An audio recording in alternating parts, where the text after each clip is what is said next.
सौंदर्य था 50 साल 60 साल पहले हमने देखा है। गढ़वाल का सौंदर्य, कश्मीर का सौंदर्य, भारत का सौंदर्य, मध्य प्रदेश का सौंदर्य, छत्तीसगढ़ का हमने देखा है, ग्रामीण सौंदर्य देखा है और शहरी सौंदर्य भी देखा है, पुरुषों के सौंदर्य भी देखा है, देवताओं के सौंदर्य भी देखे, अप्सराओं के सौंदर्य भी देखे। क्या देवताओं के सौंदर्य पुरुष में प्राप्त हो सकता है? वह अगर नहीं है तो घर की पत्नी नहीं दे सकती, घर का बेटा नहीं दे सकता, और लक्ष्मी देखना और सरस्वती देखना तो बहुत आगे की बात नहीं संभव होता। पत्नी भी कहती है कि आप क्या ऐसे मरे तरह से रहते हैं, बात मुझे शर्म आती है। पति कहते हुए मुझे पति कह नहीं सकता कि मैं आपकी पत्नी हूँ। अरे थोड़ा मर्दान भी रखिए, देखो किसी नाम कैसा मर्द है और आप किसी नाम के नाम दे रही है, मैं क्या करूँ? और वो थोड़ा विटामिन बी कॉम्प्लेक्स और ज्यादा खा लेता है, होता नहीं।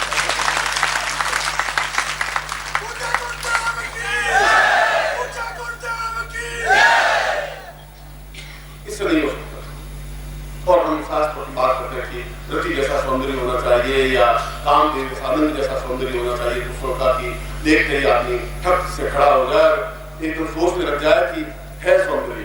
और यह सौंदर्य को यौवन में प्राप्त हो ऐसा जरूर नहीं है। 50 साल 60 साल 70 साल 80 साल की उम्र में भी सौंदर्य रहता है, 20 साल की उम्र में भी रहता है, मगर वो सौंदर्य बाहर से धोखा वो नहीं होता। वह सौंदर्य आंतरिक उल्लास से होता है, और उल्लास खरीदा नहीं जा सकता, प्रसन्नता खरीदी नहीं जा सकती। उत्स जो है, अंदर अमृत घट जो है, वो प्राप्त करने पर, और जब रावण बहुत युद्ध करने लगा तो विभीषण ने कहा कि आप रावण को नहीं मार सकते, तब तक नहीं मार सकते जब तक इसके अंदर एक अमृत घट है, अंदर का कलश है, छलकता रहता है। और जब अमृत कलश छलक जाता है, अंदर से नहीं रह पाता, सूख जाता है, तो आदमी श्रीहीन हो जाता है, उसका चेहरा एकदम से कमजोर सा हो जाता है। आप जितने भी है, मैं तो जितना लोगों को देखा है, मेरी आंखें जब उस पुरुषों की सौंदर्य को देखने की अभ्यस्त नहीं है, हिमालय के सन्यासियों की, योगियों की, 80 साल के हैं, मगर आंख में लपक है, तेज है। और कोई भी शत्रु उसके सामने अगर देखता है, शत्रु को 2 मिनट आंख नीचे करनी पड़ती है, झुकना पड़ता है, चाहे आपका ऑफिसर हो, चाहे आपका परिवार का कोई सदस्य हो, चाहे आप खुद हो।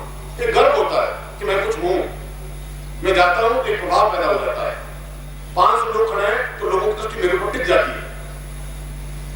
वैसा नहीं है, जीवन देखा है, फिर रस प्राप्त नहीं हो सकता, किसी के कहने से भी वो रस नहीं प्राप्त हो पाए। ऐसी स्थितियां हैं, और इसीलिए उसको काम के नाम से संबोधित किया गया। और मैं तो कह रहा हूं, कान, क्रोध, लोभ, मोह, और इनको छोड़ देना चाहिए। सारे सन्यासियों ने कहा कि ये सब छोड़ देना चाहिए बच्चे। मैं कहता हूँ सब चीज हमारे पास रहनी चाहिए, क्यों छोड़े? काम हो हमारे जीवन में।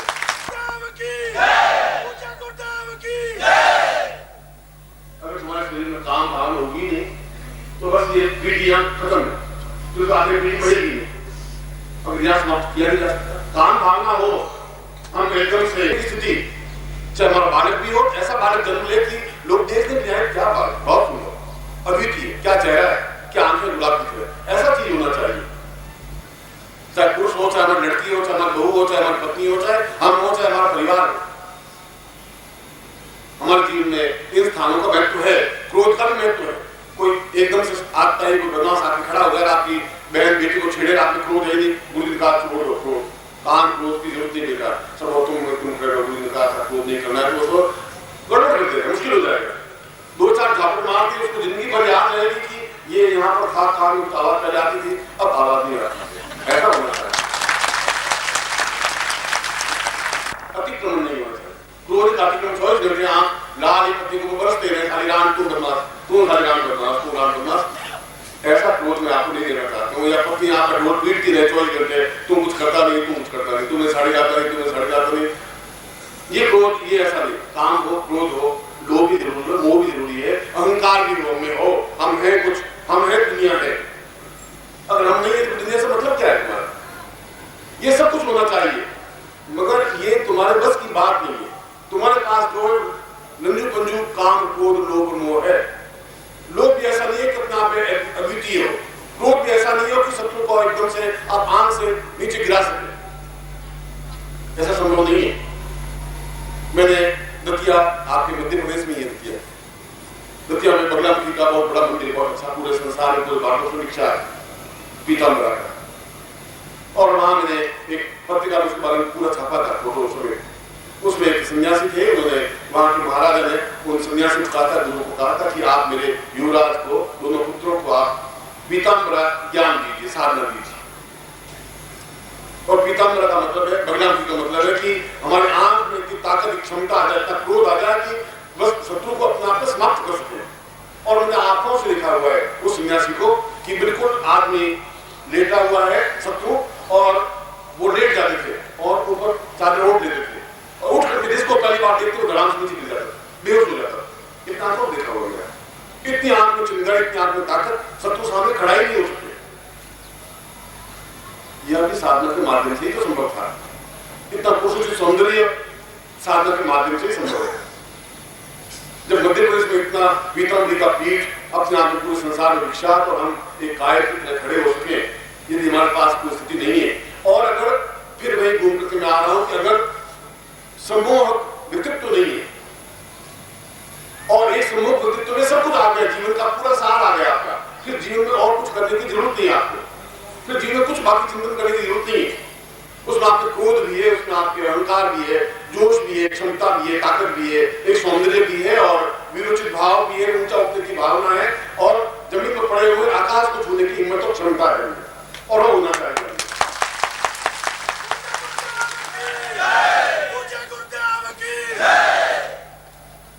क्या ऐसा हो सकता है?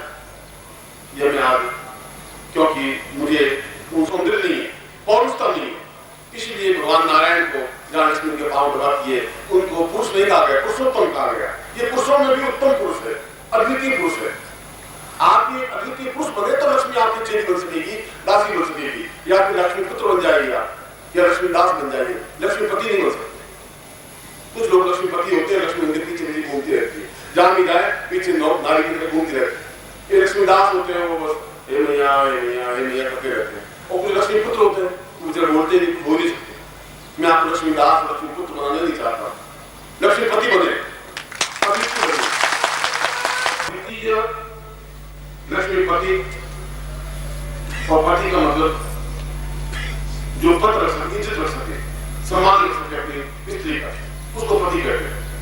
जो उसकी मर्यादा का पालन कर सके, उसके ऊपर छत्र की तरह रह सके, उसको सुरक्षा दे सके, वो लक्ष्मी को भी, और लक्ष्मीपति है। अगर हम हमारे पास लक्ष्मी है तो उसको हम नियंत्रित कर सके, हमारे हाथ में रह सके, जा नहीं सके, वो लक्ष्मीपति बनने को संभव है। और लक्ष्मीपति बनने के लिए फिर पुरुषोत्तम बनना पड़ेगा आपको।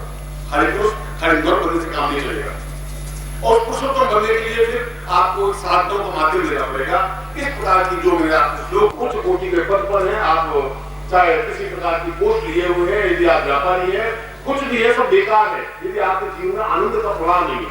देव की दोस्त नहीं, छड़कता हुआ यौवन नहीं है। और यौवन कोई 20 साल, 30 साल, 40 साल तक रहे, ऐसा कुछ नहीं है। यौवन तो 90 साल की मतलब भी रह सकता है, 120 साल की मतलब भी रह सकता है, संभव है, होता ही है। आदमी चाहे तो नहीं बढ़ सकता।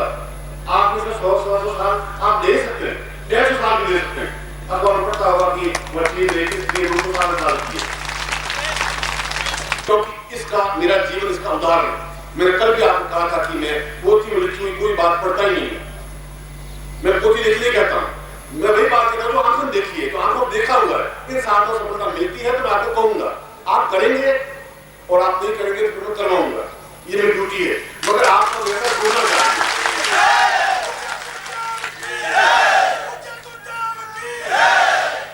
और इसीलिए मैंने महाविद्या उपनिषद से जो श्लोक बताया, उस श्लोक का तात्पर्य यही है। यदि आपने भारतवर्ष को ढंग से देखा हो तो कामाक्षा मंदिर का नाम सुना होगा। और कामाक्षा मतलब है काम अक्षी। कामाक्षा अक्षी का मतलब है पूरा देखने की क्रिया, पूरे शरीर, एक एक शरीर का अंग अंग अपने आप में आंख हो जाए। ये आंख नहीं रहे, आंख भी आंख बन जाए। ये आंख तो आंख है, नाक, शरीर, चेहरा, हृदय, वक्षस्थल, कम से कम 10,000 आंखें पूरे शरीर पर हों। इस प्रकार की जो देवी है उसको कामाक्षा कहा है। कामाक्षा, काम अपने आप में सौंदर्य, जहां सौंदर्य प्राप्त नहीं हो सकता कोई साधना के माध्यम से, कोई मंत्र के माध्यम से, तो अपने आप में वो कामाक्षा का तात्पर्य एक तंत्र के माध्यम से। और तंत्र का मतलब है कि जो हम चाहें वही हो, क्योंकि हम पुरुषोत्तम हैं। पुरुषोत्तम तो चाहेगा वही होगा, पुरुष चाहेगा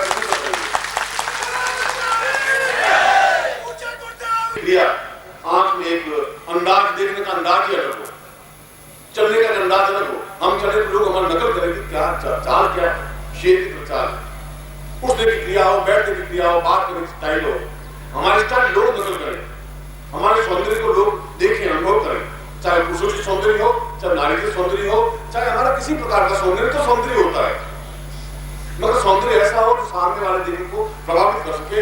ऐसा ही सौंदर्य देवताओं को भी प्रभावित कर सकता है, ऐसा ही सौंदर्य आपको प्रभावित कर सकता है, ऐसे सौंदर्य से आप साधनों में सिद्धि प्राप्त कर सकते हैं। कायर के घर में कोई साधना सिद्धि प्राप्त नहीं हो सकती, बुद्ध लोगों के जीवन में कोई देवी नहीं आ सकती, न जगदम्बा आ सकती है, न लक्ष्मी आ सकती है, न सरस्वती आ सकती है, संभव नहीं है। इसीलिए श्लोक में साफ बताया, कामाक्षी का ये जो उपनिषद है उसका पहले ही चरण में ये कहा, पहले श्लोक में ये कहा है कि साधना करने से कुछ हो ही नहीं सकता, तुम्हारे नहीं हो सकता, क्योंकि आप एक नर है, और नर का मतलब है मेरे जैसा एक और चीज पैदा करके उसको नर कहते हैं। गाय भैंस एक अपने जैसे बछड़ा और पैदा कर दिया, गाय अपने आप एक बछड़ा पैदा कर दिया, ठीक हम भी प्राणी, वो भी प्राणी, जिसमें प्राण है, हम भी प्राणी, और हम बहुत खुश हो रहे हैं, पुरुष है, हम स्त्री है, वो नर है, और नर से ऊंचे उठने की क्रिया पुरुष है। तो एहसास होता है कि कोई चीज है, कोई गुरु के पास बैठे, और फिर जो क्षमतावान होते हैं बहुत मुट्ठी पर, लाखों करोड़ों लोग नहीं हो सकते, वे मुट्ठी पर लोग ऊंचे हो सकते हैं, वे पुरुषोत्तम बन सकते हैं, और जो पुरुषोत्तम बन सकते हैं वो जिंदगी किसी पड़ाव में अपने आप में सौंदर्य में बन सकते हैं, अपने आप में अद्वितीय बन सकते हैं, करोड़पति लखपति बन सकते हैं, सुख उपभोग कर सकते हैं, जीवन में उनका एक प्रभाव होता है, यश होता है, सम्मान होता है, प्रभुता होती है, पौरुष होता है, और अपने आप में जीवन में सब कुछ वह प्राप्त कर सकता है जो उसके जीवन में आवश्यक है, चाहे प्रेम हो, चाहे सौंदर्य हो, चाहे पत्नी हो, चाहे पुत्र हो, चाहे परिवार हो, चाहे प्रेम करना भी कोई गुनाह नहीं है, और परिवार को चलाना भी कोई गुनाह नहीं, गुनाह कुछ है ही नहीं, आपके आंख क्या है उस पर डिपेंड बात सोचता है। आपके जीवन में पूरे नवरात्रि साधना में जो कार्य साधना में कराने जा रहा हूं, और जो अपने आप में महत्वपूर्ण साधना है, उस साधनों से पहले ये जरूरी है, ये अत्यावश्यक है, ये अनिवार्य है कि आपका एक पुरुषों की सौंदर्य बन सके। आपको विचारने के बाद देखूं तो आप अपने आप को गर्व कर सके कि मैं कुछ खा रहा हूं,